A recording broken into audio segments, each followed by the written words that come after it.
Dude, let me randomize it one time. I just got the 9 spot. I'm sorry, guys. I'm randomizing one more time. Yeah, give me the 4 spot, dude. I'm not drafting from the 9 spot twice. I'm sorry, guys. I'm sorry.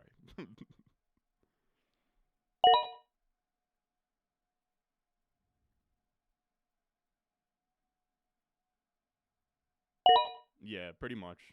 Like the Khalil Herbert path.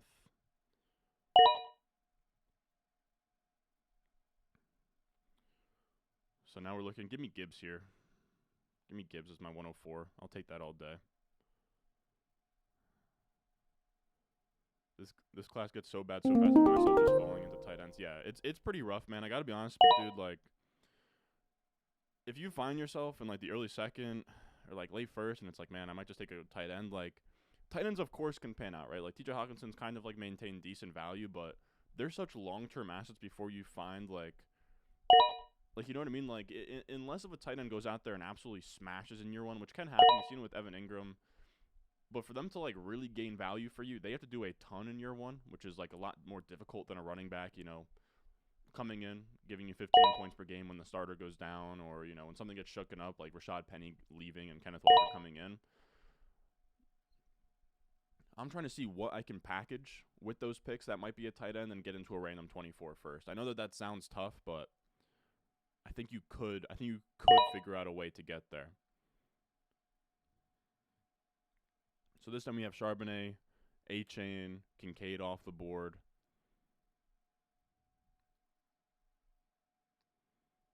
Out of all the years you've been scouting prospects, who has been your biggest hit and biggest miss as a prospect? I would say my biggest miss has been Terrace Marshall.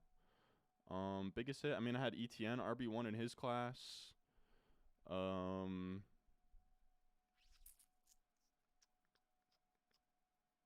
I don't know. Tough for me to say off the top of my head. So we are looking at Charbonnet is gone, Mayer's gone.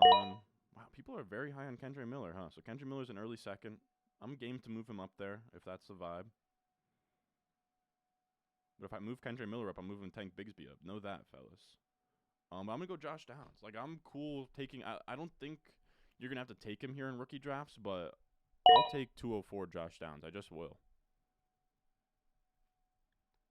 You're calling the second and third hot dog water. I have a few leagues where I loaded up on second, expecting the class to have real depth. I said this on Twitter earlier, but it wasn't by design. Really, like, I didn't purposely not load up on seconds, but I've never been a guy, like, you guys know, like, I don't think I've ever said, like, go out there and buy as many seconds as you can. I know some guys, like getting an extra second in deals. I've always looked at seconds as just bargaining chips that I'll just throw in to sweeten deals up. So I actually ended up pretty underweight on seconds this year. Like, let me see if I can pull this up. Oh, you guys are about to see, like, crazy things. Yeah, I love that I just get absolutely exposed here when I try and pull something up. But I did do inventory on my picks. So across 10 dynasty teams, I have a 202, a 207, a 208, a 209, and 3 211s. So that's really not a ton, right? Like, I guess your expected second round picks with 10 teams would be 10 second round picks. I just have 1, 2, 3, 4, 5, 6, 7, 8, and only one second rounder before the 206. So like I wasn't holding on to any early seconds or anything.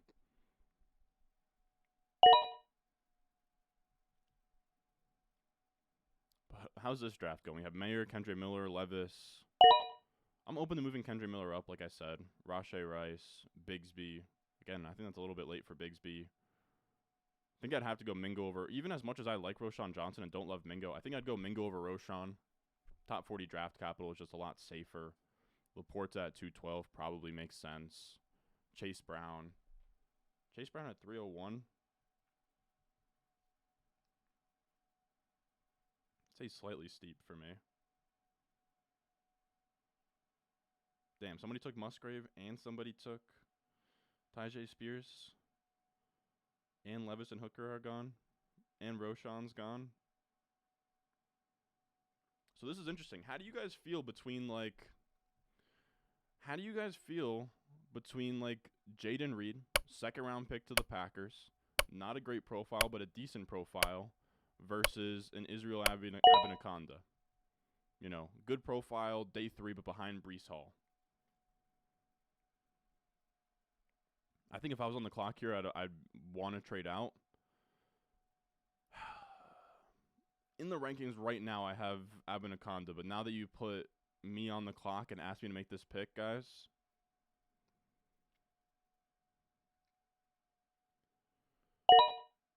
yeah, give me Jayden Reed. Give me Jayden Reed. I might make that adjustment on the fly here. I don't know. What do you guys think about that?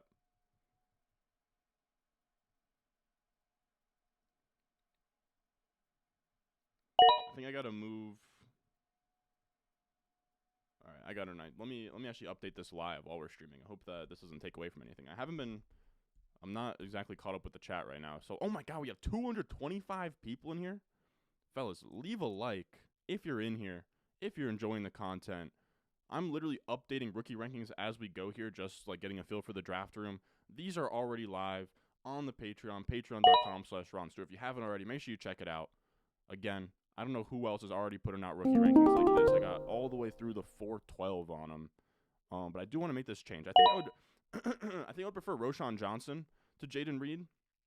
But I think Abanikanda and even Zach Evans, who I have over them, I think I would rather put Jayden Reed and Rashee Rice ahead. So 302, 303 for Jayden Reed.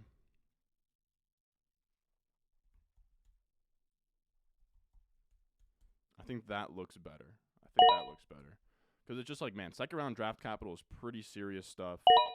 50th overall for Jayden Reed. And I might still be too low, but I don't think so. I think that makes sense. Also, where are you guys at on Levis and Hooker? Because I'm seeing Levis and Hooker go very high in these drafts. I have them personally right now 211, 212. I'm not psyched about either, really. Levis, like, now that he's a second rounder, is a bronze. Hooker's a silver, but he's also a third-round pick for the Lions with, like, an ACL and everything. Like, I just don't know, you know, I just don't know. Let's say he doesn't play a single snap in 2023. Like, what kind of value does he hold there, you know?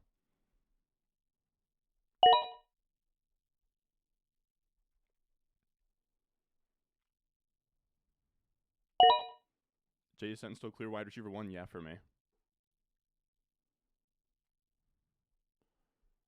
I know Kendre is good. I keep seeing him taken definitively over Tank Bigsby. Like, in, like, a full tier ahead, which I don't agree with. I think they're in the same tier. Josh David Bell Downs? Oh, come on. Come on. Josh Downs is a much better prospect than David Bell. Much more athletic. Better film grades. I don't know. I do get the David Bell comps, though. So who's on the board here? Let's pull up my handy-dandy rankings here. So Evans is already gone for sure. Man, you guys are taking all the good players. Rice. You guys already took Deuce from out from under me. Jayden Reed and Tillman are gone. Yup. This Darnell. Yup. Jeez.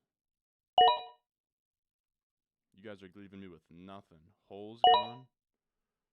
So you guys are going to make me take...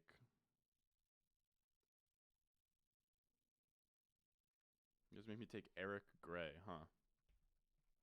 Eric Gray, Saquon's backup. Like, there's a chance that Saquon holds out and, like, gets traded or doesn't play. And Eric Gray kind of could be like a DFS free square in week 1. The only wide receivers I take over AR and one quarterback are the 4-round 1 guys, Downs and Mims. Huh. Yeah, everybody's saying Reed. I agree.